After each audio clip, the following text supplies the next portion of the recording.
औज़ु बिल्लाहि मिनश्शैतानिर्रजीम बिस्मिल्लाहिर्रहमानिर्रहीम। अल्लाह जल्ले शानहू दे नाम दे नाल अल्हम्दुलिल्लाहि रब्बिल आलमीन वल आक़िबतुल लिल मुत्तक़ीन अस्सलातु वस्सलामु अला रसूलिहिल करीम। दोस्तों अस्सलामु अलैकुम। मैं डॉक्टर नसीर कालोसी एमपी। दोस्तों कल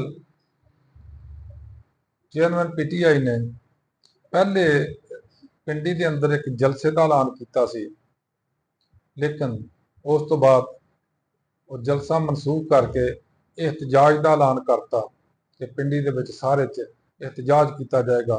वर्करस और आम पब्लिक, आम पाकिस्तानी वो बाहर निकल के इस हुकूमत के फराड के खिलाफ जदोजहद करनगे और अपने इहदे खिलाफ एहतजाज रिकॉर्ड कराउणगे। ये गल हो गई। मैनू एक गल की अज तक समझ नहीं आई। उन्हें कहा सी, काश मुझे कोई समझाता, मेरी समझ में कुछ नहीं आता। मैनू ये समझ नहीं आती भी साड़ियाँ ये जड़ियाँ 47 दियां गौरमेंटा कहा जाता वे, ये वाकई 47 वाले काम क्यों करदियां ने?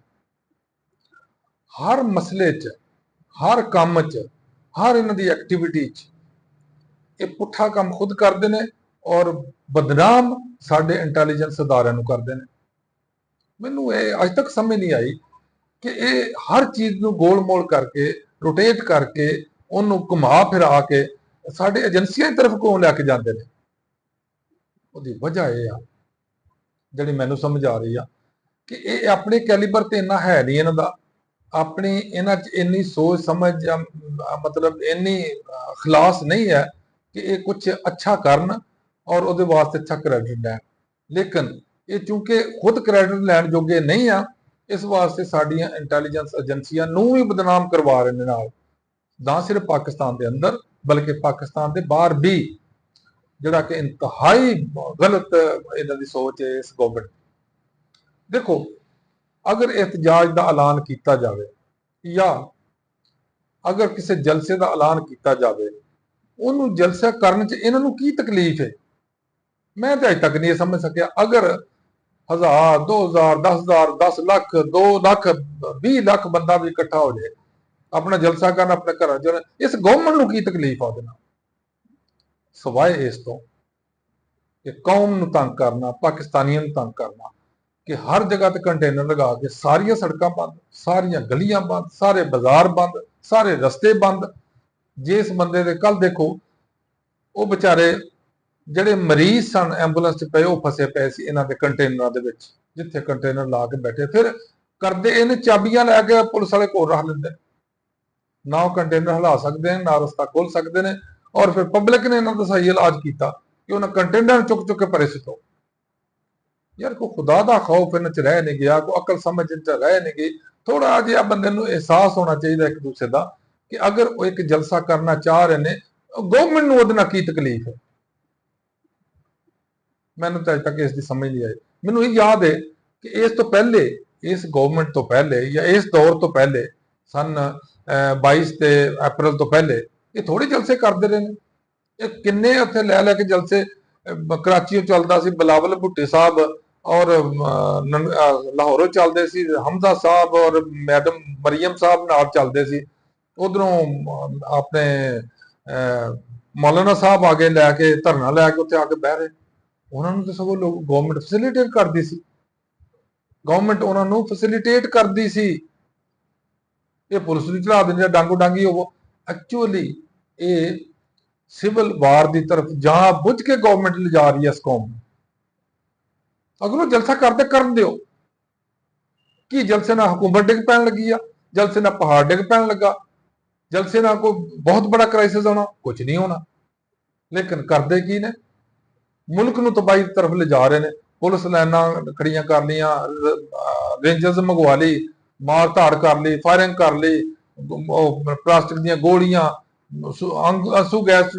कमाल कर रहे हो तुसी। लोग आ रहे हैं, ठीक है भी करो जलसा जितना तुहां करना, लेकिन कोई तकरीबी कार्रवाई नहीं होनी चाहिए। ओदा जिम्मेदार ओदी बंदोबस्त भी गवर्नमेंट ने करनी है कि उत्थे कोई तकरीबकारी ना होवे। क्यों? तकरीबकार पार्टी के अंदरों नहीं होंगे, ये पार्टी दोबारा बाहरों इंस्टॉल किए जाते हैं। उस जलूस के अंदर या जलसे के अंदर बाहरों तकरीबकार भेजे जाते हैं और उन्होंने इंपोर्ट करके उन्हें दाखिल किया जाता है, इंट्रोड्यूस करवाया जाता कि जाके वो यहो जी हरकत करन। और ये जिम्मेदारी गवर्नमेंट की आ कि यहो जे लोग बाहरों दाखिल ना होण और ना करन देण।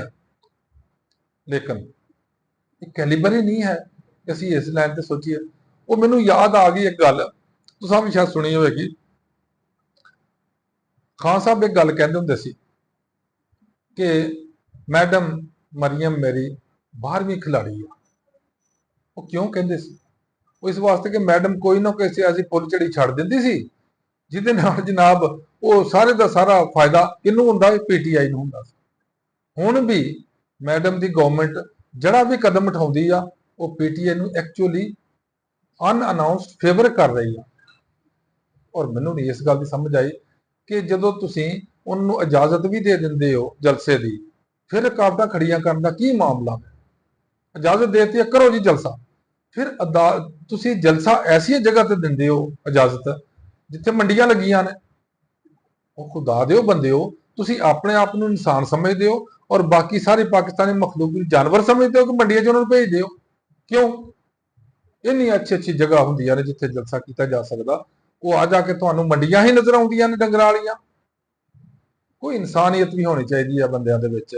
ਔਰ ਇਹ ਸਾਡੇ ਬਿਊਰੋਕਰੇਟਸ ਨੂੰ ਇਹ ਸੋਚਣਾ ਚਾਹੀਦਾ, ਸਾਡੇ ਸਿਆਸਤਦਾਨਾਂ ਨੂੰ ਸੋਚਣਾ ਚਾਹੀਦਾ, ਸਾਡੀ ਗਵਰਨਮੈਂਟਾਂ ਨੂੰ ਸੋਚਣਾ ਚਾਹੀਦਾ ਕਿ ਅਸੀਂ ਕੀ ਕਰ ਰਹੇ ਹਾਂ ਤੇ ਕਿਉਂ ਕਰ ਰਹੇ ਨੇ। ਔਰ ਇਸ ਤੋਂ ਵੱਧ ਕੇ ਸਾਡੀ ਅਦਾਲਤਾਂ ਨੂੰ ਵੀ ਸੋਚਣਾ ਚਾਹੀਦਾ। ਅਦਾਲਤਾਂ ਜਦੋਂ ਕੇਸ ਜਾਂਦੇ ਨੇ ਉਹ ਜਿਉਂ ਲਟਕਾਈ ਜਾਂਦੇ ਨੇ, ਜਿਉਂ ਲਟਕਾਈ ਜਾਂਦੇ ਨੇ। ਸਾਡੇ ਦੋ ਤੇ ਮਾਸ਼ਾਅੱਲਾ ਐਸੇ ਬੰਦੇ ਨੇ ਅੱਲਾਹ ਦੇ ਨੇਕ, ਉਹ ਕੇਸ ਨੂੰ ਅੱਗੇ ਚੱਲਣ ਹੀ ਨਹੀਂ ਦਿੰਦੇ। ਉਹ ਕਹਿੰਦੇ ਦੱਬ ਕੇ ਰੱਖ ਦਿਓ ਉੱਤੇ, ਆਂਡੇ ਜਿਸ ਤਰ੍ਹਾਂ ਮੁਰਗੀ ਦੇ ਕੇ ਉੱਤੇ ਬਹਿ ਜਾਂਦੀ ਨਾ, ਬੱਚੇ ਕੱਢ ਕੇ ਛੱਡਨੇ ਆ, ਉਹ ਇਸੇ ਤਰ੍ਹਾਂ ਕੇਸਾਂ ਦੇ ਉੱਤੇ ਬਹਿ ਜਾਂਦੇ ਨੇ ਕਿ ਅਸੀਂ ਹੁਣ ਇਹਦੇ ਚੋਂ ਪਤਾ ਨਹੀਂ ਕੀ ਕਰਨਾ।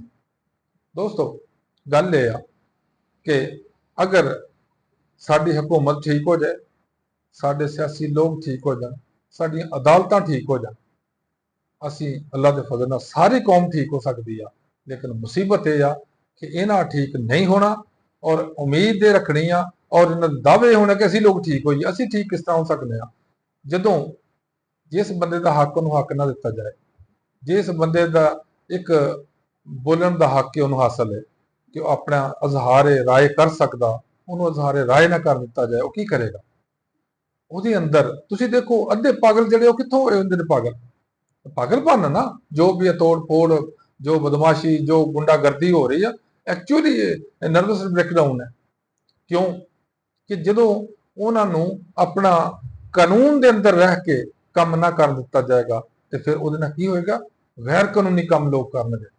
और तुम उम्मीद रखोगे कि असी चित्र मार के उन्होंने पुलिस के जरिए सिद्धा कर लेंगे, इस तरह होंदा नहीं गा। इंसान की जबिलत यह है कि तुम उन्होंने कैद करोगे और रिहाई की कोशिश करेगा, ਤੁਸੀਂ ਉਹ ਰੋਕਣ ਦੀ ਕੋਸ਼ਿਸ਼ ਕਰੋਗੇ, ਉਹਨੂੰ ਓਵਰਕਮ ਕਰਨ ਦੀ ਕੋਸ਼ਿਸ਼ ਕਰੇਗਾ। ਤੁਸੀਂ ਉੱਤੇ ਜ਼ੁਲਮ ਜ਼ਿਆਦਤੀ ਕਰੋਗੇ ਜਾਂ ਤੇ ਉਹ ਬਦਲਾ ਲੈਣ ਜੋਗਾ ਬਦਲਾ ਲੈਣ ਦੀ ਕੋਸ਼ਿਸ਼ ਕਰੇਗਾ, ਨਾ ਹੋਏਗਾ ਤੇ ਤੁਹਾਡੇ ਤੋਂ ਕਮ ਸੇ ਕਮ ਉਹ ਆਇੰਦਾ ਤੁਹਾਡੇ ਕਾਬੂ ਨਹੀਂ ਆਏਗਾ। यही वजह तो बहुत सारे लोग ਜਿਹੜੇ ਨੇ ਉਹ ਛੁਪ ਜਾਂਦੇ ਨੇ। ਕਿਉਂ? ਇੱਥੇ ਇਨਸਾਫ ਨਹੀਂ ਹੁੰਦਾ ਔਰ ਲੋਕਾਂ ਨਾਲ ਜ਼ੁਲਮ ਔਰ ਜ਼ਿਆਦਤੀਆਂ ਹੁੰਦੀਆਂ। ਔਰ ਸਭ ਤੋਂ ਬੜੀ ਜ਼ਿਆਦਤੀ ਇਹ ਆ ਕਿ ਜਦੋਂ ਤੁਸੀਂ ਕਿਸੇ ਨੂੰ ਹੱਕ ਨਹੀਂ ਦਿਓਗੇ ਤਾਂ ਹੱਕ ਫਿਰ ਛੀਨਣ ਦੀ ਕੋਸ਼ਿਸ਼ ਕਰੇਗਾ, ਉਹ कानूनी तौर पर ना मिलेगा तो गैर कानूनी तौर पर कोशिश करेगा। दोस्तों गल नूं चलदे चलदे आगे देख लैंदे आ, आया जदों ये लोग हज़ब इख्तलाफ सन जिहड़े हुण गौरमेंट च बैठे ने, ये की कहंदे सी उदों कहंदे 70 रुपए लीटर जिहड़ा पेट्रोल होना चाहिए ते हुण 250 तो थल्ले नहीं आउण दिंदे। उदों कहते सी माइक लै लैके साडे जिहड़े ज़र खरीदे हुए जिहड़े एंकरस ने या रिपोर्टर्स ने, ये लोगों के मूँह जाके माइक दिंदे सी, दसो महंगाई किन्नी आ। हुण इन्हां नूं शर्म नहीं आउंदी, इन्हां दी गैरत हुण नहीं जागदी कि हुण भी जाके लोगों के मूँह च माइक दे के पुछिए महंगाई किन्नी आ। बेड़ा गर्क हो गया जिमीदारां दा। पहले कणक की तबाही लथी, हुण मूंजी की तबाही लै जानी आ, मुड़ के जिस वेले इन्हां दे कमाद आ जाने आ, कमाद की तबाही लै जानी आ। क्यों? उन्होंने तो बेचारे कख नहीं पल्ले आउण देना। और पाकिस्तान की रीढ़ की हड्डी जिहड़ी इस टाइम है वो सी साडी ज़राअत। ज़राअत नूं ते अल्लाह दे फजलो करम नाल गवर्नमेंट लै बैठी है। एक बन्ने उन्हां दे इजनास की तबाही लाती, दूसरे बन्ने खादां उपर लै गए समान तक। ਖੁਦਾ ਦੇ ਉਹ ਬੰਦੇ ਹੋ, ਤੁਸੀਂ ਆਪਣੀ ਜਿਹੜਾ ਇੰਪੋਰਟ ਤੋਂ ਬਚਣ ਵਾਸਤੇ ਕਮ ਸੇ ਕਮ ਆਪਣੇ ਅਜਨਾਸ ਤੇ ਪੂਰੀ ਕਰੋ। ਅਜਨਾਸ ਪੂਰੀ ਕਰਨ ਵਾਸਤੇ ਕੀ ਹੈ ਕਿ ਜ਼ਿਮੀਂਦਾਰ ਨੂੰ ਫੈਸਿਲੀਟੇਟ ਕਰੋ। ਜ਼ਿਮੀਂਦਾਰ ਦੇ ਤਬਾਹੀ ਲਾਉਣ ਡਏ ਨੇ। ਇਸੇ ਤਰ੍ਹਾਂ ਹੀ ਜਿਹੜਾ ਬੰਦਾ ਇਸ ਦੇ ਖਿਲਾਫ ਬੋਲਦਾ, ਇਸ ਦੇ ਖਿਲਾਫ ਇhtਜਾਜ ਕਰਦਾ, ਉਹਦੇ ਖਿਲਾਫ ਕ੍ਰੈਕਡਾਊਨ ਸ਼ੁਰੂ ਹੋ ਜਾਂਦਾ। ਉਸ ਤੋਂ ਬਾਅਦ ਗਵਰਨਮੈਂਟ ਨੂੰ ਇਹ ਸੋਚਣਾ ਚਾਹੀਦਾ, ਗਵਰਨਮੈਂਟ ਦਾ ਫੰਕਸ਼ਨ ਇਹ ਹੁੰਦਾ ਕਿ ਉਹ ਲੋਕਾਂ ਨੂੰ ਫੈਸਿਲੀਟੇਟ ਕਰੇ, ਲੋਕਾਂ ਦੀ ਖਿਦਮਤ ਕਰੇ, ਲੋਕਾਂ ਨੂੰ ਸਹੂਲੀਅਤ ਦੇਵੇ। ਇਸ ਵਾਸਤੇ ਨਹੀਂ ਕਿ ਲੋਕਾਂ ਵਾਸਤੇ ਅਜ਼ਾਬ ਬਣ ਕੇ ਬਹਿ ਜਾਏ। ਔਰ ਜਿੰਨੇ ਲੋਕ ਇਸ ਦੌਰਾਨ ਕੰਟੇਨਰ ਦੀ ਨਜ਼ਰ ਹੁੰਦੇ ਸੀ, ਜਿਹੜਾ ਕੋਈ ਮਰੀਜ਼ ਖੁਦਾ ਨਖਾਸਤਾ ਫੌਤ ਹੋਇਆ ਕੰਟੇਨਰ ਦੀ ਵਜ੍ਹਾ ਨਾਲ, ਇਹ ਸਾਰਾ ਉਹਨਾਂ ਦਾ ਖੂਨ ਇਸ ਗਵਰਨਮੈਂਟ ਦੇ ਜ਼ਿੰਮੇ ਆ। ਇਹ ਪਤਾ ਨਹੀਂ ਕਿਉਂ ਨਹੀਂ ਸੋਚਦੇ ਇਸ ਲਾਈਨ ਤੇ ਕਿ ਜਿਹੜਾ ਜਲਸਾ ਕਰਦਾ ਉਹਨੂੰ ਇਜਾਜ਼ਤ ਦਿਓ, ਖੁੱਲੇ ਦਿਨ ਲਾਓ ਵੀ ਜਾ ਕੇ ਜਲਸਾ ਕਰੋ। ਅਸੀਂ ਬਲਕਿ ਤੁਹਾਨੂੰ ਡਿਫੈਂਸ ਵੀ ਦੇਵਾਂਗੇ, ਤੁਹਾਡੀ ਸਿਕਿਉਰਿਟੀ ਵੀ ਦੇਵਾਂਗੇ, ਅਗਰ ਕਿਸੇ ਨੂੰ ਜ਼ਰੂਰਤ ਹੈ ਵੀ ਪਾਣੀ ਮੁਹੱਈਆ ਵੀ ਕਰਾਂਗੇ। ਇਹਨਾਂ ਜਲਸਿਆਂ ਦੀ ਅਹਿਮੀਅਤ ਖਤਮ ਹੋ ਜਾਏ। ਇਹਨਾਂ ਜਲਸਿਆਂ 'ਚ ਲੋਕ ਏਡੇ ਖੁਸ਼ੀਆਂ ਨਾਲ ਨਾ ਜਾਣ। ਕਿਉਂ? ਹੁਣ ਜਲਸੇ ਦਾ ਮਕਸਦ ਇਹ ਸਮਝਿਆ ਜਾਂਦਾ ਗਵਰਨਮੈਂਟ ਦੀ ਮੁਖਾਲਫਤ। ਅਗਰ ਗਵਰਨਮੈਂਟ ਨੂੰ ਫੈਸਿਲੀਟੇਟ ਕਰਨਾ ਸ਼ੁਰੂ ਕਰ ਦੇਗੀ ਤੇ ਲੋਕ ਇਹ ਨਹੀਂ ਸਮਝਣਗੇ ਕਿ ਅਸੀਂ ਗਵਰਨਮੈਂਟ ਦੀ ਮੁਖਾਲਫਤ ਵਾਸਤੇ ਜਾ ਰਹੇ। ਮੇਰਾ ਖਿਆਲ ਅੱਜ ਦੇ ਲਈ ਕਾਫੀ ਆ। ਅੱਲਾਹ ਹਾਫਿਜ਼। अस्सलाम वालेकुम।